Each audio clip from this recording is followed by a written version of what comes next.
ಕೇರಳದ ಅತ್ಯಂತ ಪುರಾತನ ಮತ್ತು ಪವಿತ್ರ ದೇವಾಲಯಗಳಾದ ರಾಜರಾಜೇಶ್ವರಂ ದೇವಾಲಯ ಮತ್ತು ಗುರುವಾಯೂರು ದೇವಾಲಯಗಳಿಗೆ ರಿಲಯನ್ಸ್ ಇಂಡಸ್ಟ್ರೀಸ್ನ ಕಾರ್ಯನಿರ್ವಾಹಕ ನಿರ್ದೇಶಕ ಅನಂತ್ ಅಂಬಾನಿ ಭೇಟಿ ನೀಡಿದ್ದಾರೆ. ಈ ವೇಳೆ ಅವರು ದೇವಾಲಯಗಳ ಅಭಿವೃದ್ಧಿ ಹಾಗೂ ಪ್ರಾಣಿಗಳ ರಕ್ಷಣೆಗಾಗಿ ಸುಮಾರು 18 ಕೋಟಿ ರೂಪಾಯಿಗಳಿಗೂ ಅಧಿಕ ನೆರವನ್ನು ಪ್ರಕಟಿಸಿದ್ದಾರೆ. ಏಪ್ರಿಲ್ 2ರಂದು ರಾತ್ರಿ ತಳಿಪರಂಬದ ಐತಿಹಾಸಿಕ ರಾಜರಾಜೇಶ್ವರಂ ದೇವಾಲಯಕ್ಕೆ ಭೇಟಿ ನೀಡಿದ ಅನಂತ್ ಅಂಬಾನಿ ಪಾರಂಪರಿಕ ಪೂಜಾ ಕೈಂಕರ್ಯ ನೆರವೇರಿಸಿದ್ರು. ಪೊನ್ನುಕುಡಂ ಪಟ್ಟಂ ತಾಳಿ ನೇಯಮೃತ ಅರ್ಪಿಸಿ ಅಶ್ವಮೇಧ ನಮಸ್ಕಾರವನ್ನ ನೆರವೇರಿಸಿದ್ರು. ದೇವಾಲಯದ ಜೀರ್ಣೋದ್ಧಾರ ಕಾರ್ಯಗಳಿಗಾಗಿ ಅವರು 3 ಕೋಟಿ ರೂಪಾಯಿಗಳ ಚೆಕ್ ಅನ್ನ ದೇವಾಲಯದ ಮಂಡಳಿಗೆ ಹಸ್ತಾಂತರ ಮಾಡಿದ್ರು.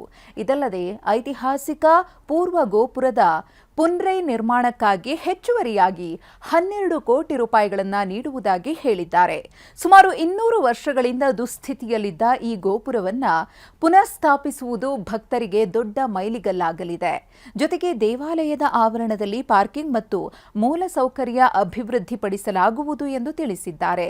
ಅದೇ ದಿನ ಸಂಜೆ ಗುರುವಾಯೂರು ದೇವಾಲಯಕ್ಕೆ ಭೇಟಿ ನೀಡಿದ ಅಂಬಾನಿ ಗುರುವಾಯೂರಪ್ಪನಿಗೆ ಪ್ರಾರ್ಥನೆ ಸಲ್ಲಿಸಿ ದೇವಾಲಯದ ಟ್ರಸ್ಟ್ಗೆ 3 ಕೋಟಿ ರೂಪಾಯಿ ದೇಣಿಗೆ ನೀಡಿದ್ರು. ಭಾರತದ ಆಧ್ಯಾತ್ಮಿಕ ಸಂಪ್ರದಾಯಗಳು ಕೇವಲ ಪ್ರಾರ್ಥನಾ ಸ್ಥಳಗಳಲ್ಲ, ಅವು ನಂಬಿಕೆ, ಸಮುದಾಯ ಮತ್ತು ಪ್ರಕೃತಿಯೊಂದಿಗಿನ ನಮ್ಮ ಆಳವಾದ ಸಂಪರ್ಕವನ್ನು ಪೋಷಿಸುವ ಜೀವಂತ ಸಂಸ್ಥೆಗಳು.